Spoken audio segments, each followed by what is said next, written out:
Good evening, everyone, and thank you for joining us for this, the final event of the South Asian Heritage Month 2022 Journeys of Empire calendar.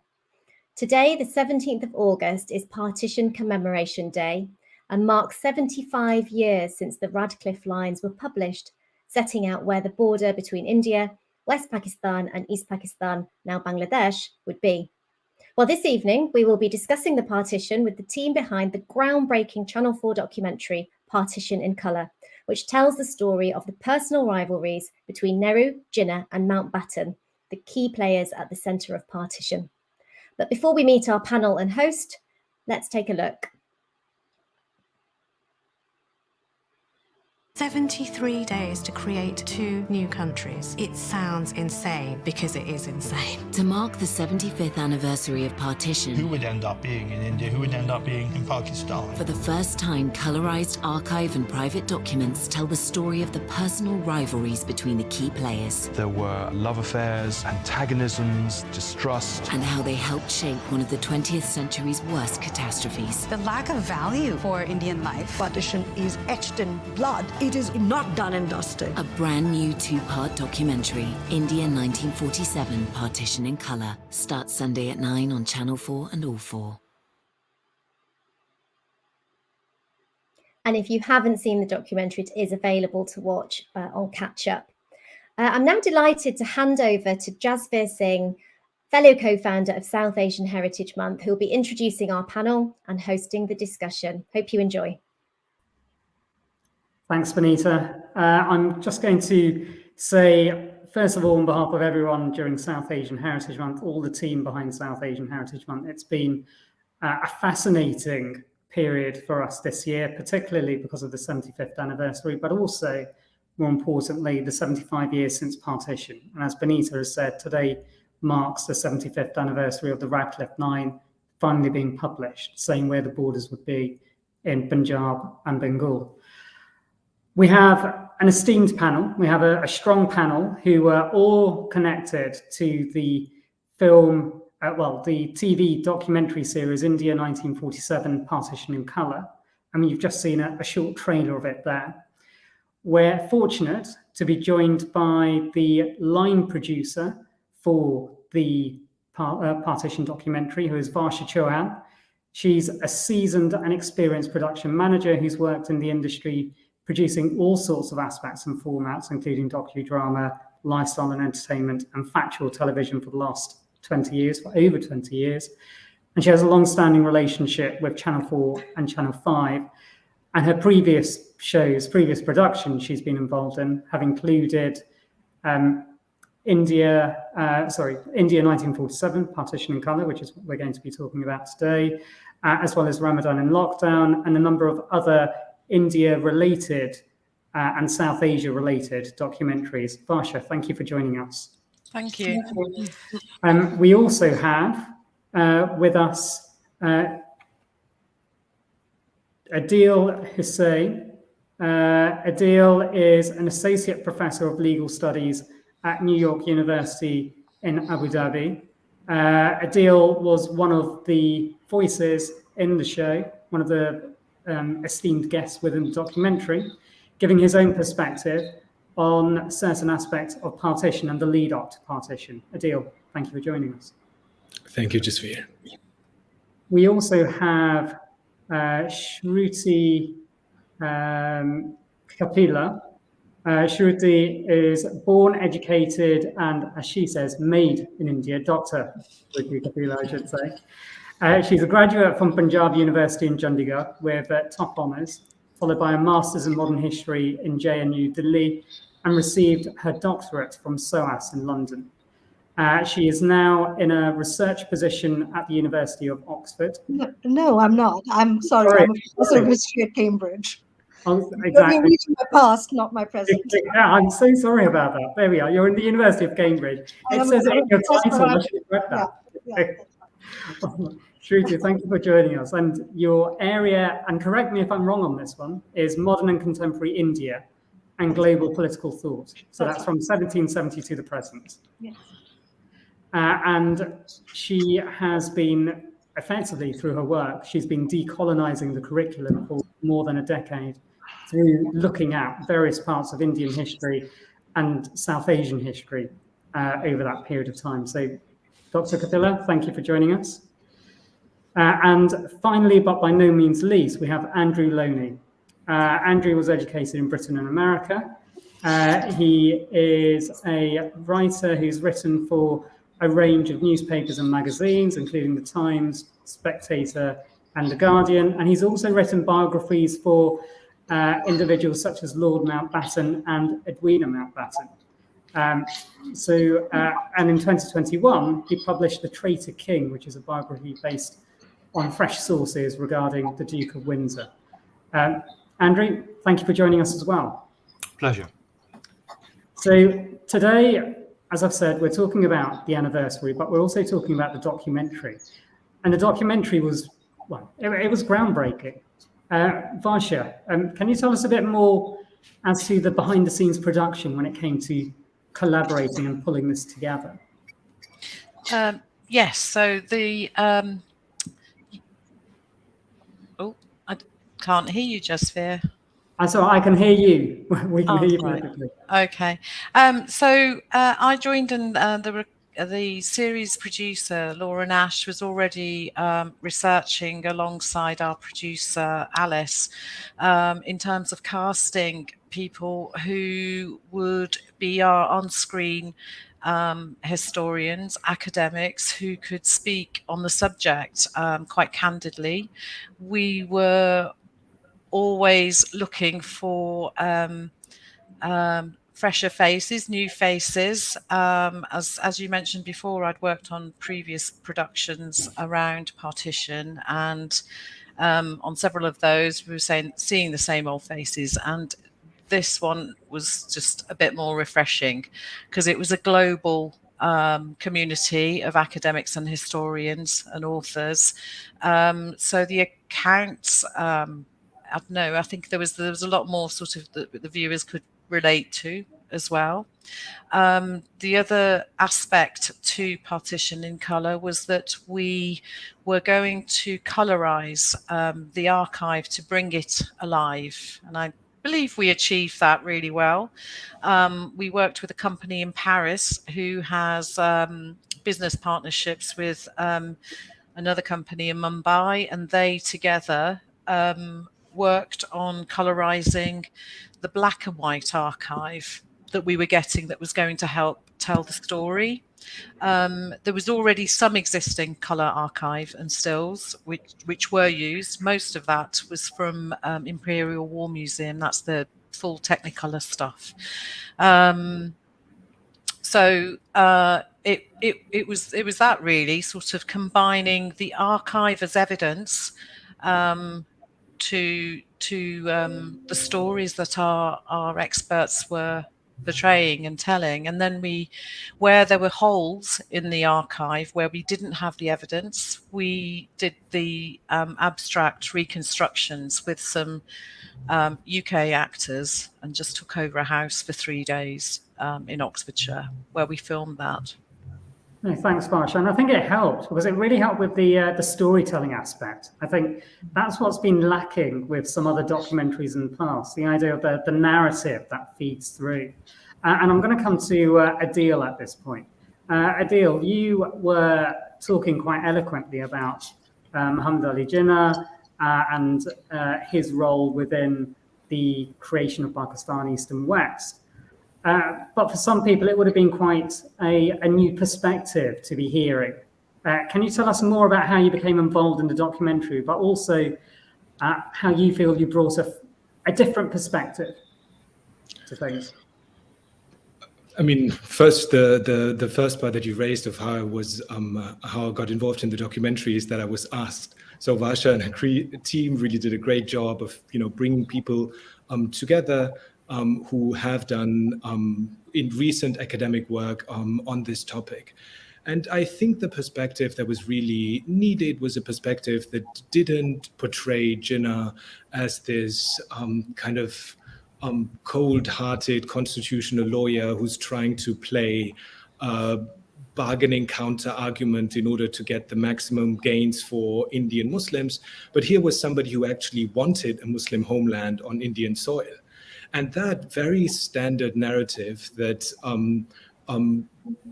for some reason is the only one that one could sort of argue when one scans the archival sources, has been pushed a little bit to the background in recent decades, particularly in the academy. And I do think that my contribution sort of brought that back into the sort of what I would say is a more mainstream reading of the issue. No, thank you, Adil. I mean, so I studied this area back about 20 years ago. And when I was at university, the perspective I had, or the perspective that was the life perspective then, was that of, as you described him, Muhammad Ali Jinnah being the constitutional lawyer, being a barrister who didn't really have much passion to him, believed in the concept, but then died very soon after partition and wasn't able to deliver on what he was hoping to achieve. How do you feel that the documentary has captured the nuances of what you consider to be his story? I mean, I feel that Varsha and her team have done a great job in sort of cutting this together. So at the end of the day, each one of the voices that sort of participated was also a little bit in the blind. So we didn't really see the full picture. We saw it once it was aired, and one, it sort of came together as one coherent narrative. But I do think that the team managed to be sensitive towards both the failures and the accomplishments that Jinnah brought to the table.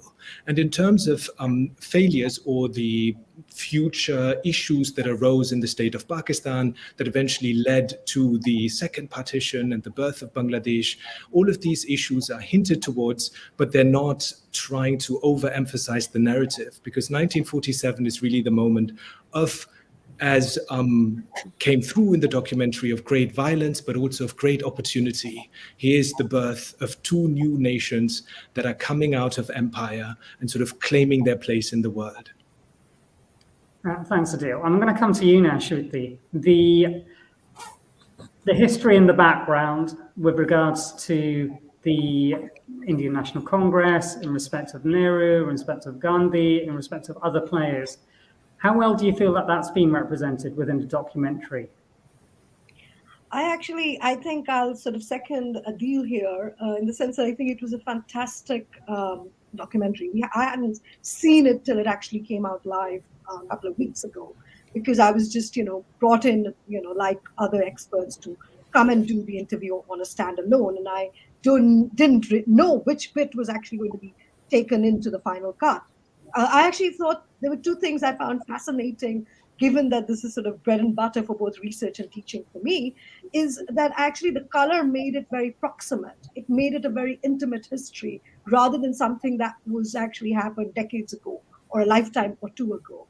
So I think the color actually is a very significant achievement to making this documentary feel a lot more alive, that this is very much a living chapter in the history of the world, not just. So I thought that was a plus point. I think, just the way mainstream history is captivated by personalities, it falls into that hook, for want of a better word, of focusing on, as it were, Jinnah and Nehru and Mountbatten. And for me, the thing that I would be missing is actually the role of Gandhi in it, partly because it's, and I had said it at the interview, that actually his assassination which stops the violence. So though the Civil War starts for all practical purposes in 1946, escalating in 47, January onwards, it's really with the assassin's bullet in January 48 that the Civil War comes to an end. And I think that should have been put into the picture, precisely because Gandhi was opposed to this kind of mediated settlement that had taken place. He was opposed to partition, and he had always predicted, that the Civil War would continue in one form or another had partition gone ahead. And so I think that perspective, having said that, was missing. But I take the point that it was nevertheless incredibly radical and revisionist account for the people of Britain to see it. And I think it also is a corrective, because when I do undergraduate admissions, the young really think of the 20th century primarily in terms of the world wars. They don't think that actually this is a very defining decade, because this is when the empire gets undone. And that's a story that needs to be told a lot more loudly. And if it's going to be personalities which convey it, so be it. Thanks, Shruti. Now, the empire falling apart, that's probably the best time to bring Andrew in and his take on how Mountbatten was looking at it. Because with Mountbatten, one could argue there was an element of hubris, that he was joining this situation and he was hoping to leave his mark on history. He most certainly did. But how do you feel, what do you think he thought at the time with regards to his impact and what he was doing in 1947?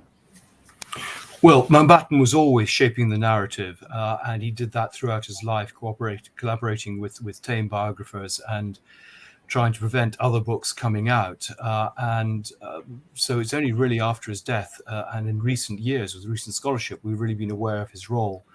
I thought the documentary was very good. I think particularly part one. I was a little concerned in part two. I think Mountbatten is often blamed for things which actually were government policy. I mean, he didn't really have the powers he claimed to have.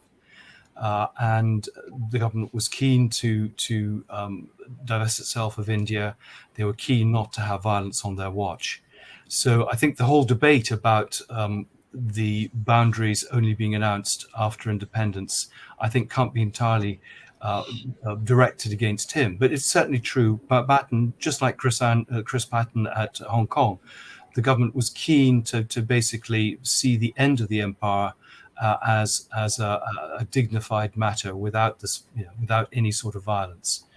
And we've now seen, clearly that was the wrong decision. But I think it was a very complicated situation, and by looking at it through the prism of these three key players, and clearly there were other players like Menon, I think we got a new understanding of the events and the drama of the events. Now, the focus was very much on the personalities, as you've said, Andrew. Part of what may have been missing could have been, and obviously, we're talking about Partition. It was a 2-part series. It could easily have been a 6-part series or a 20-part series like The World at War, for example. It has so many aspects to it and so much nuance to it that it does need to be condensed in many respects. But not much was said about the British government and discussions that were taking place in Britain. And to some extent, you could argue that Mountbatten became the stand-in for Britain. Do you feel that there should have been perhaps more of an opportunity to look at other players? Or do you think that it helped just having a focus on 3 people in order for it to almost be like a beginner's guide for many people who don't really know about the background to Partition? As I said, I think there should have been a little bit more emphasis on the fact that Britain was keen to divest itself. So were the Indians. I think we forget with the violence that Nehru and Jinnah actually didn't want the British to be involved after independence. Basically the British didn't want to see British lives lost. And the Nehru and Jinnah wanted to get on with it themselves. So we I think also have the benefit of hindsight, seeing the extent of the communal violence. They were all warned. Evan Jenkins, the Punjab particularly, was warning about it, but I think took everyone a little bit by surprise. And the other thing that struck me was, of course, it was madness to try and rush this. But I think the whole system was breaking down. British government, the Indian Civil Service really couldn't cope. And so there had to be some sort of focus to push the thing forward. Shruti, I can see you're shaking your head. Do you want to say something? I mean, I would just like to half agree with Andrew, because yes, that Jinnah epitomizes, represents, is a stand-in for a larger, bigger British imperial attitude. But I think I've just done a book on violence. I've done a whole lot of work on the 1947 archives.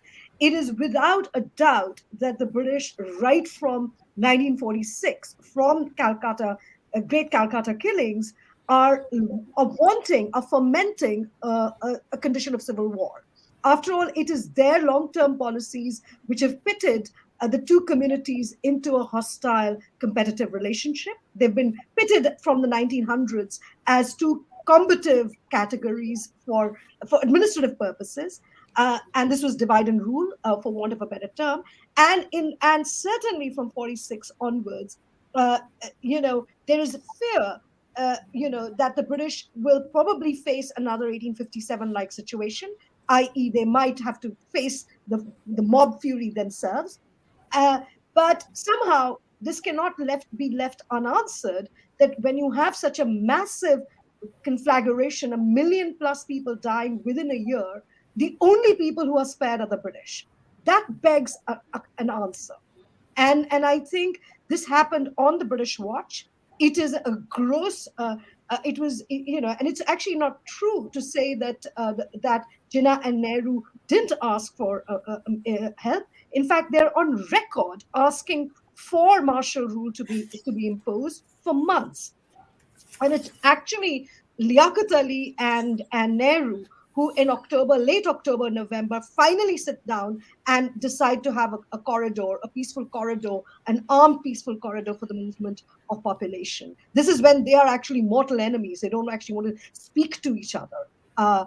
And so I think it's not fair to kind of give the British a free pass. Can I just quote? Sorry, I mean, there's a quote here I've got in my book. This is Nehru saying, "I would rather have every village in India go up in flames and keep a single British soldier in India a moment longer than necessary." When is the date? But the date is absolutely important, because from August they are asking, both Jinnah and Nehru are asking for martial law. And there's only one person who refuses it, and that's Gandhi, because Gandhi actually says it's better to have real violence take place so that real peace might prevail. So it's not to say that the Indians want the British to stay on. Far from it. They have been mobilized for 30 long years. And this is also a myth to say that the British wanted to leave. Of course, they were exhausted by the war. This is, they have been pushed out of India. Let's not forget that this is the first country to be decolonized after America. Shruti, I'm going to let Andrew come back, and then I'm going to ask Attlee to make any comments as well. Andrew. Yeah, I don't think they were pushed out. I mean, they've been given certain undertakings. They've been keen to divest themselves of India. Attlee was focused on other matters, and this, the focus was on the welfare reform in Britain. I think a 2-year handover period cannot be called a willingness of the mind. It's a 30-year struggle to kick the British out.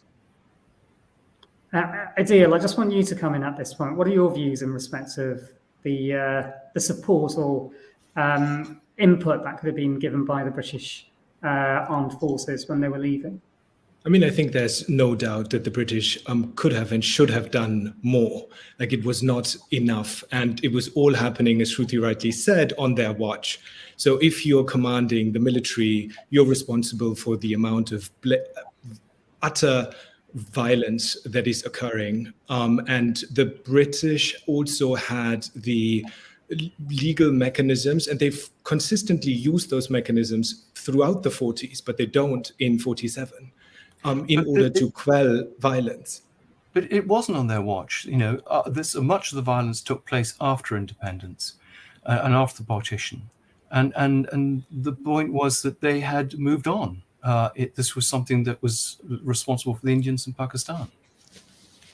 Now, one thing that I've noticed as well by the history of this period is that when partition took place, the Indian Army and the Pakistani Army were both led by British generals.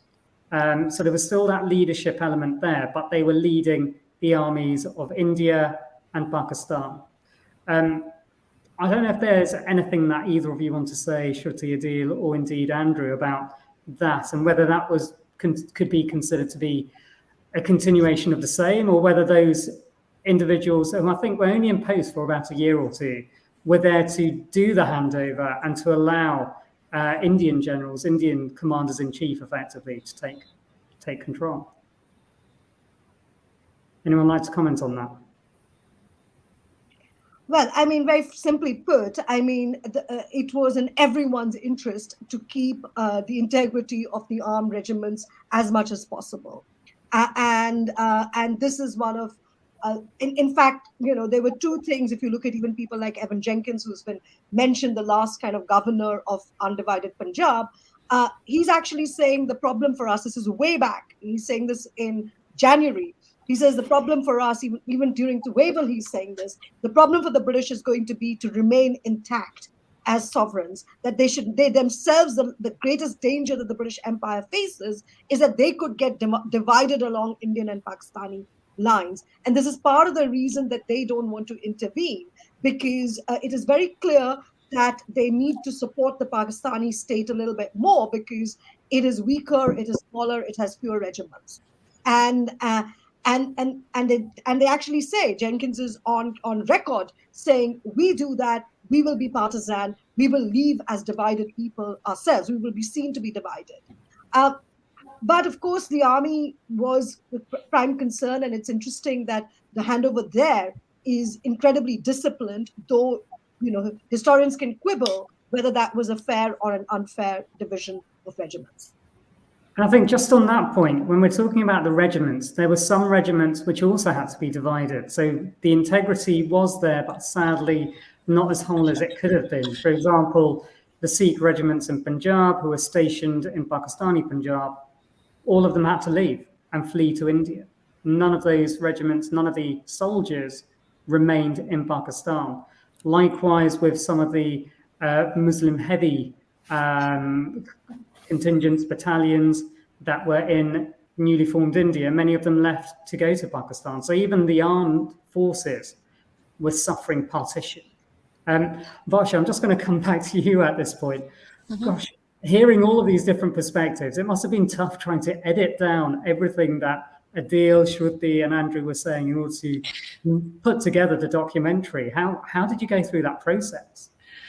Well, we start off with a guide script anyway before we go into the interviews, and we had set questions according to all of our on-screen experts to talk about. And then things do get moved around, and the Gandhi question did come up, and we have 45 minutes per episode, and there's only so much you can fit in. And I've made short films before, and I love watching documentaries and film, and the program needs to breathe as well. And if you pack so much in, sometimes it's just thrown at you, the information, whereas I felt that the pace was good on this. And there is, as you say, it could have been a 6-part, a 10-part, or 20-part, or whatever. But yeah, you have to make the choices with conviction, and yes, it was difficult. There was a lot that was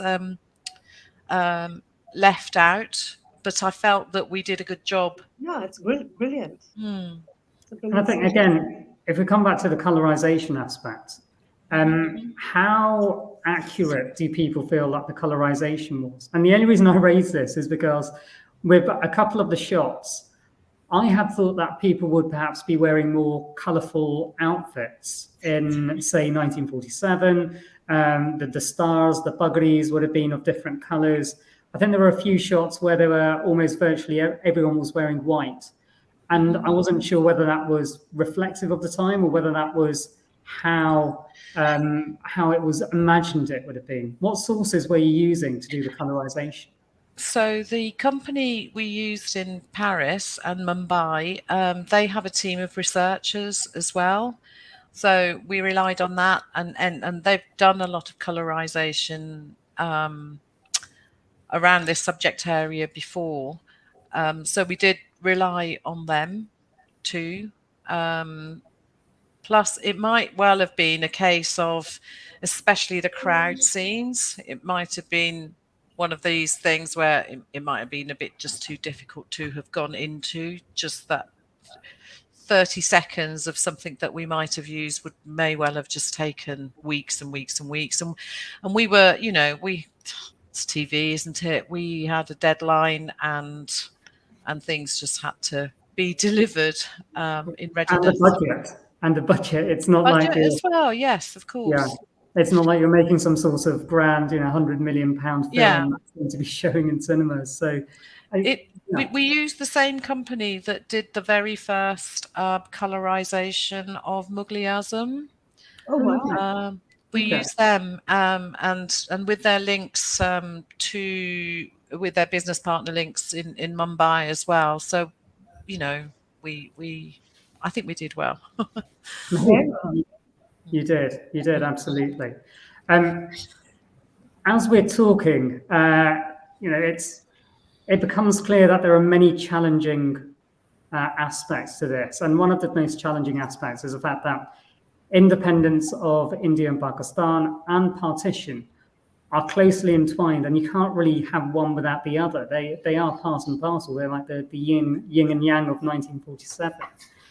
So how do you feel you were able to ensure within the documentary that you could reflect the joy and elation of independence, whilst also reflecting on the absolute horrors that were committed during partition? Were you able to do that at all? I think it was more a reflection of the horrors, quite frankly, that all the actions that led to the horrors was our angle. Yes, today there is a joyous element that people do celebrate independence these days, but the last quote, was it Anita Anand said, well, the legacy it's left behind is still turmoil between India and Pakistan. So yeah, I don't think there was anything joyous that we had in there, really. No, and I guess that it's again, it's in the name of the show. It's focusing on partition. Now, one thing that's been asked is whether it's possible to view the documentary internationally. Are you able to explain what challenges, whether it is possible, Varsha, and if not, what challenges? So, what tends to happen when a program's commissioned, they usually say it's for UK transmission with a certain number of screenings and on demand. And then we make international versions to be sold worldwide, or to be distributed worldwide. The nature of the archive, because we used so many different sources, we had a team in India and a team in Pakistan who were sourcing archive for us, both stills and footage. And archive is just a costly medium. Sometimes you can get it for a good rate and a buyout rate, and as soon as you start making an international version, the rates triple, quadruple. It can be really, really expensive to get 10 years worldwide, say. So we are really keen to do it, but it just boils down to, again, a budget and how much a company will be able to afford to do it, more than anything. And do you know if there's been any interest for other channels across the world to show it, other streaming sites or channels or anything? Perhaps not channels, but I think New Zealand, my head of production sent an email today. I've got to collate the costs for single countries, so you can sort of distribute to single countries, and it might be slightly cheaper to do that. So I think New Zealand, Australia, and parts of Asia, but again, I've just got to collate the costs and let them know. And what happens as well is that the things that are really costly, sometimes you think, okay, well, you can replace that footage, but I think the archive that we used, especially some of the stills in episode 2 that depict the horrors and that happened with the riots, they're so intrinsic, and we found it quite hard anyway to find the evidence. Very little of that exists. No, I can imagine. And I think, Adil, I'm going to come to you about this because it's about the primary sources from the period. And what would you consider to be quite challenging about that? And I'll come to Andrew as well later in a few moments, but Adil, if you could just answer that. I mean, the difficulty of primary sources on Indian history in general. Oh, sorry, Adil, are you still there? Yes, can you hear me okay? Yes, we can hear you. Yeah. All right. So, well, I mean, the big difficulty of sources has always been getting access to the archive, seeing that most of these documents are in the right file as it shows to be. But in recent years, the governments of both countries, actually, India and Pakistan, have done a great job in digitizing the archives. And we're talking here about the main archives, so the transfer of power papers, all of the stuff that is happening at a high level has become very, very accessible. So if you have a good and fast internet connection and you want to dip into the primary material and read through hundreds or thousands of pages of the discussions that were happening on the ground, the National Archives of India has a great portal that allows you to view those documents. And some of the Pakistani archives are also catching up. So it's becoming more and more democratic, and more hobby historians can also try to look at these papers themselves. No, that's I had no idea, so I think I'll be doing likewise over the coming weeks, just to look through those archives myself. Andrew, you've already alluded to this, which is there were certain aspects of Lord Mountbatten's legacy that he was very much in control of, and not much had changed until he had passed away and you were able to have more access to archives. Has that proven to be a challenge when finding out more about what was happening during 1947 in particular?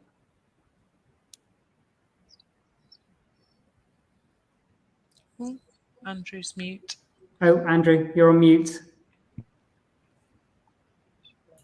Sorry. Until November last year, the Mountbatten's private diaries and letters were closed. In fact, I mounted a big campaign to get 30,000 pages released. Now, that clearly would have been very useful primary material for writing the book, particularly the diary from 1947. And we still, of course, have the correspondence between Nehru and Edwina is still closed, even though it was bought at the same time, 2010, to be seen. So, I mean, there are still gaps. But Adele's right, that there is clearly a lot of material. The archives are more readily accessible. The Mountbatten papers at Southampton are easy to use. So, but there are still stories emerging from the children of some of the people involved. And the extraordinary thing is people like Mountbatten's daughter are still alive, who was very much part of these events.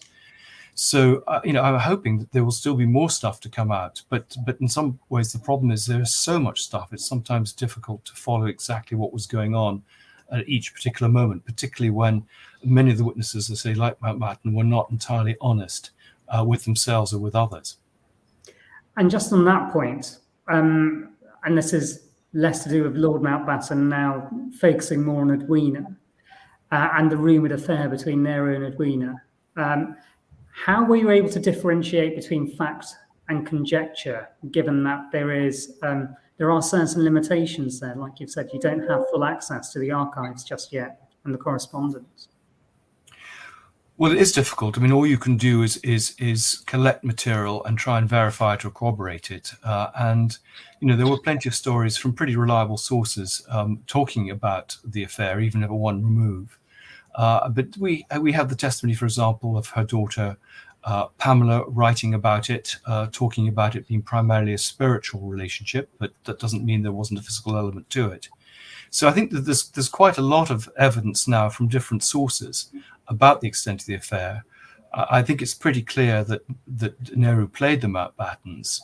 There was a good relationship between them, a much better relationship than Mountbatten achieved with Jinnah, and that, of course, had some pretty important consequences when it came to partition and independence. And Shruti, obviously, one aspect of this particular documentary was almost the pitting of Nehru against Jinnah, but with Mountbatten playing a central figure in that. Did you have any difficulties, or have you had any difficulties with primary sources from 1947? And is there much that isn't in the public realm, I should say, about what Nehru perhaps thought or did during that period? Yes, I think it would be fair to say that most of these records are selective, that you just have to go by that. That's the starting point. Even Nehru's papers, not all of them are accessible. But I think, having said that, there is to construct a fairly rounded picture. Nehru and Jinnah are not friends. They are political antagonists. They are very different in their personalities. And in fact, their personalities become shorthands for expressing deeper political differences. That the idea of Pakistan is different from the idea of a united secular India. And that's really what Nehru and Jinnah epitomize, quite apart from the fact that one is much more at home with public school chumminess, as Nehru was, as opposed to, say, Jinnah, who is incredibly formal, but not given to that kind of, how do I put it? He's not biddable, to use that word. He's not a biddable sort. So, the records are very selective, and I do worry about them getting increasingly more selective, given the way archives, both in India and in other places, particularly Pakistan, they are really under the influence of political figures and political dispensations. So there are other figures like Patel, who played a very important role in managing the violence, and who has become a very big figure in Modi's India. What happens to his papers is anyone's guess, because his speeches, look very different in two different sets of publications. So this is a story which is never going to be settled with hard facts alone, but it's always going to be up for interpretation and debate. And the debate, I'm sure, will continue for quite some time, even when we're thinking about today and what happened on this day 75 years ago. When we're talking about the Radcliffe line, there's so much to say about Sir Cyril Radcliffe, the role he played, and the challenges that came with him effectively being told over a very short space of time, just a couple of months, you have to sort out where the line's going to be between India and Pakistan. But then also having the Radcliffe line being announced 3 days after Pakistani Independence Day, 2 days after Indian Independence Day. Adil, I'll come to you first, and I'll come to you, Shruti, and then Andrew. Adil, would it have made much of a difference, in your view, if the Radcliffe line had been announced on the Independence Days or in the run-up to those days rather than a few days later? I mean, from what I understand, the Radcliffe line, it was already set out a few days before independence, so it could have been released earlier. Would it have made much of a difference? It was, and the thinking behind not announcing it on the day that independence and transfer of power took place was to avoid widespread violence. So by that time, the colonial state had already figured out that the beginning of the civil war that was unfolding is going to accelerate, and they thought that if they announce it a couple of days after the countries are declared formally sovereign, then those two sovereign nations will be responsible for much of the unfolding of the violence. So with this kind of one could always say strategic trick, they unburden themselves of having to deal with the consequences of their own involvement in Indian politics. So I do think it was a strategic decision to sort of delay it. The violence, I don't think it would have made much of a difference if they had declared it on that day. It just would have put them maybe in a different position of acting in order to quell the violence that was unfolding. I agree. Exactly the point I was making, that they didn't want it on their watch. I mean, it was released. I mean, they had the material on the 9th of August, and they kept it back, as you say, not to overshadow the celebrations. And it was pretty cynical. I mean, much of it, of course, had been leaked and people knew.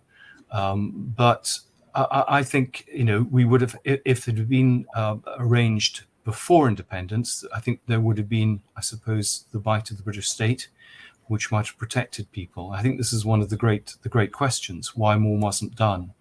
I think people were slightly surprised by the extent of the violence.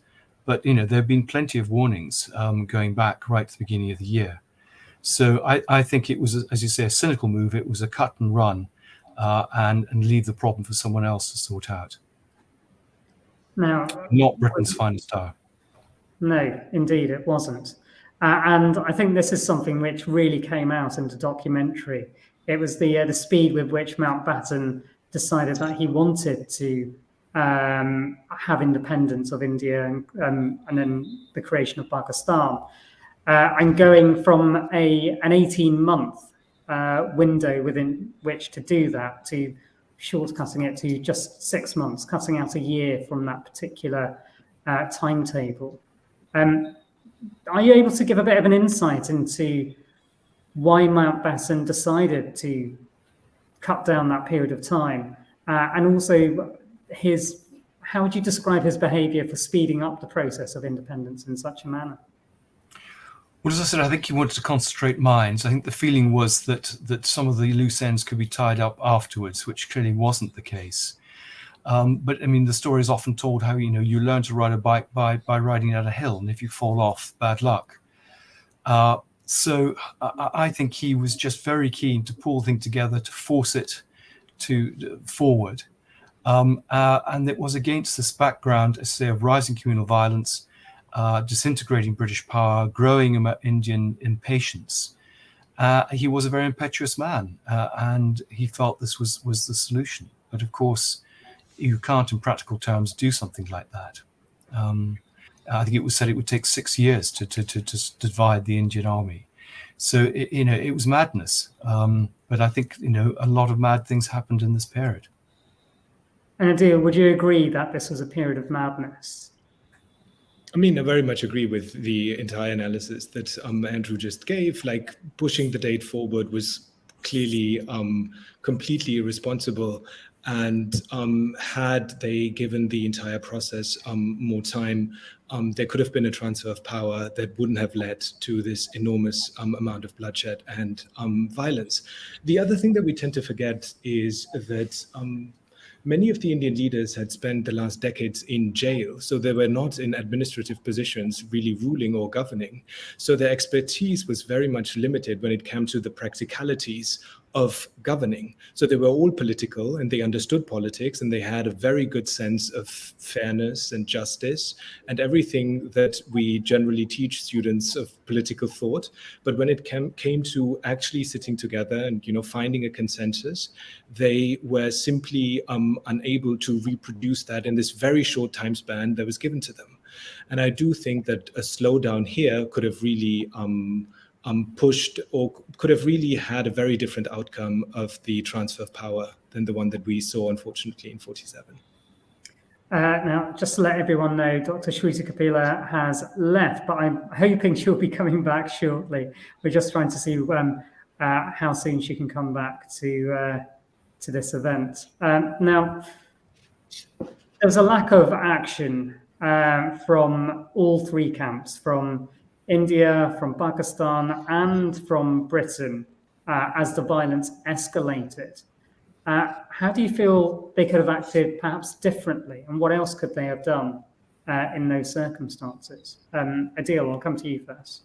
I mean, I think we already baked that into the conversation that we were having in the last 50 minutes.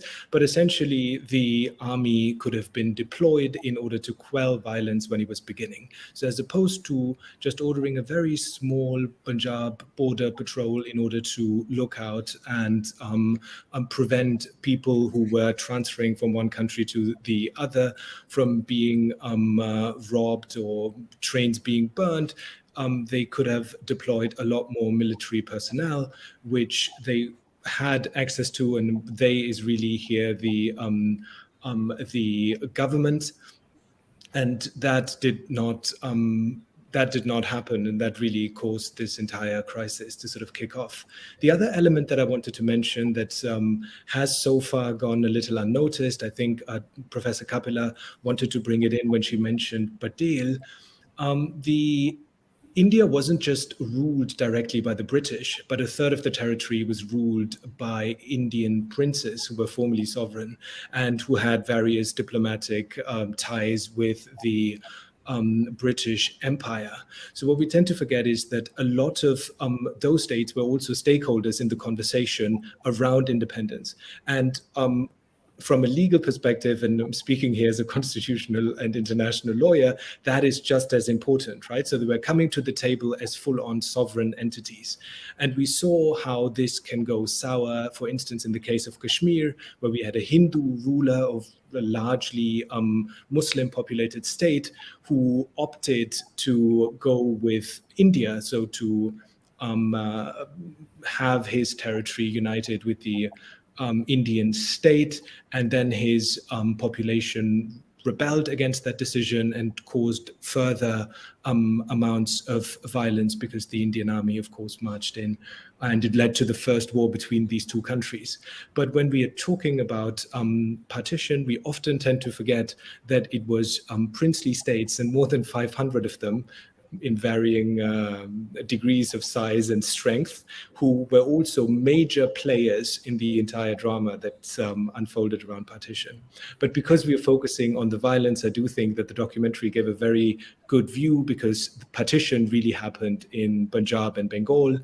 And Punjab and Bengal were all directly ruled by the British. Well, I think the interesting thing is that the Mountbatten only really considered the role of the princes really quite late on, and it was very much a carrot and stick to try and bring them on board. I mean, I suppose the other thing is the role of the Sikhs, and the fact the Sikhs were really offered very little, and there have been huge warnings to him about that, again, particularly from Evan Jenkins. So, I mean, there were a lot of warnings, and I think just people didn't take them as seriously as they should have done, from people who'd been in the country a long time and understood it, I think, better than Mountbatten, who had only just arrived. I think it's also worth bearing in mind that it's not just Kashmir, where disputes continue 75 years later. One could say the same about East Pakistan, which then became Bangladesh. Punjab, for example, continues to have challenges. Assam, the Pashtun tribal areas, Balochistan, Ladakh.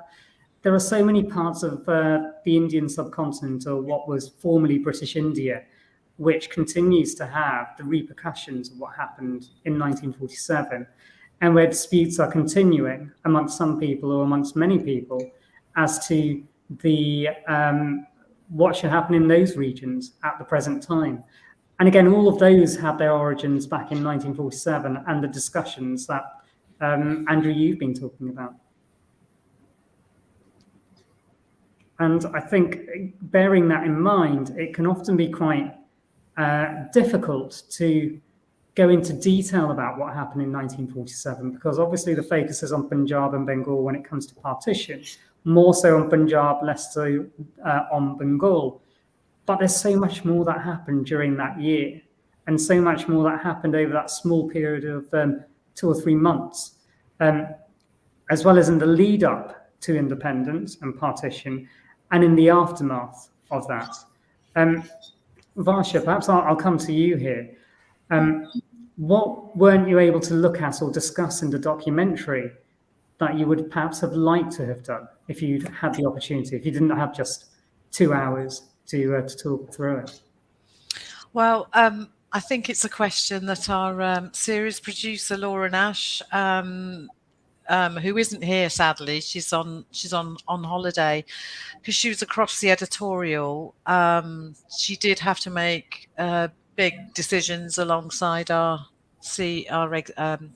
person who Nick Hornby, who's the CEO of the company and who execed the series as well. So those initial editorial discussions would have happened between Laura and Nick, and as we say, it's like, how much can you pack in if you're commissioned to do a 2-hour documentary? I think the whole princely side of things, the princely states, would be a fascinating one to approach next time.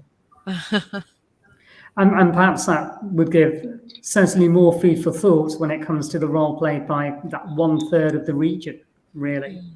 And the fact that the princely states are a huge thing entirely. And again, it's quite fascinating to see the role that they played during British India in supporting British India, although not formally being part of British India, but having their foreign policy effectively dictated by Britain on their behalf. There's so much you can do with that, I can imagine. So, Adil, is there anything that you feel you would have liked to have gone into in a bit more detail, given the opportunity in this particular documentary? I mean, as I just mentioned, I really do think that the role of the princes is the one that I would have liked to see more of. But of course, because the princes were not part of the entire process of partition, because their princely states weren't divided by a line that was hastily drawn within 5 weeks by a British administrator, but they moved from one state fully to the other. Apart from 3, Kashmir, as we all know, but also Junagadh, where the ruler decided to go with Pakistan, but was very quickly made to understand that the only option that he had was India through military means, and Hyderabad, which decided to opt not for Pakistan or India, but declared independence and said that legally they are their own country, and sent a representative to the United Nations and started printing their own money. But also that experiment was very short-lived, and eventually they were absorbed by the Indian state. But that is really a story, I feel, that we tend to forget when we look at 1947. And in general, I would say that is not very well known in British society. And that's something that I would have maybe liked to put an emphasis on. But maybe that's something for a next documentary. And Andrew? Yeah, well, I mean, very hard. I think you got a lot into 2 hours. I agree. I think it should have been a 6-part series. I think possibly that some of the disputes over some of the partition lines, Verzapur and some of the issues there, and how far Radcliffe was lent on by various people, and indeed through Mountbatten. And I think some of the cover up there, that would have been quite interesting, and I think would have reinforced in some ways the argument of the film. So I think, and we have people clearly like Christopher Beaumont's son who is still around and can talk about that. So I think if you were to carry on with this, and I hope you will, there are lots and lots of issues, of course, not just to say the issues, as Adele said, that continue to this day, but actually issues that concern them at the time. Well, we're fast running out of time. I think I'd just like to ask each of you to just say in a few words about really what you thought of the documentary in just a single sentence. I'll come to Adil first, then Andrew, then Varsha. Adil. I found it absolutely remarkable and magnificent, because much of my study was essentially just reading things in archives, which is on paper without color and without any pep. And then here was this documentary that just blew me away, because the colors spoke so boldly and loudly and really made an impact. Well, I mean, it's a very important story, and I'm glad it's been told. And as Adele says, it brings it to life. And I think also the contributors were good. They were, say, fresh faces, and they were clearly great experts. So, it felt like a very good program with clearly a very strong point of view. But I felt it was explaining things lucidly that are often quite difficult to explain, which are so complex. Varsha. Just very, very proud to have been a part of in the making of this. As I say, I've worked on several other programs similar to this, and this is the one I'm most proud of. It's refreshing, it's different, and it's brought it to life. And hopefully for younger generations, it's giving them an insight as well into the history a bit more. Well, Varsha, Adil, Andrew, and Shruti, thank you so much for being part of the panel today. Thank you, Jasvir. Thank you. And I'd just like to echo the thanks. It's been a brilliant conversation, very lively debate, even in the chat as well. And I think it could have gone on and on and on, actually. There's so much to dissect from this part of history. And I think we mustn't forget that there are people like me and my family and many of the people watching and who will have watched the documentary whose lives have been shaped by the events in 1947. So massive thanks to Jasvir for hosting, and a huge thanks to our panel, to Channel 4, and also to Optimum TV, the production company. And that all that's left to say is thank you everybody for making South Asian Heritage Month 2022 such a massive success, and we'll see you next year. Yeah, we look forward to seeing you all then. Take care. Thanks again.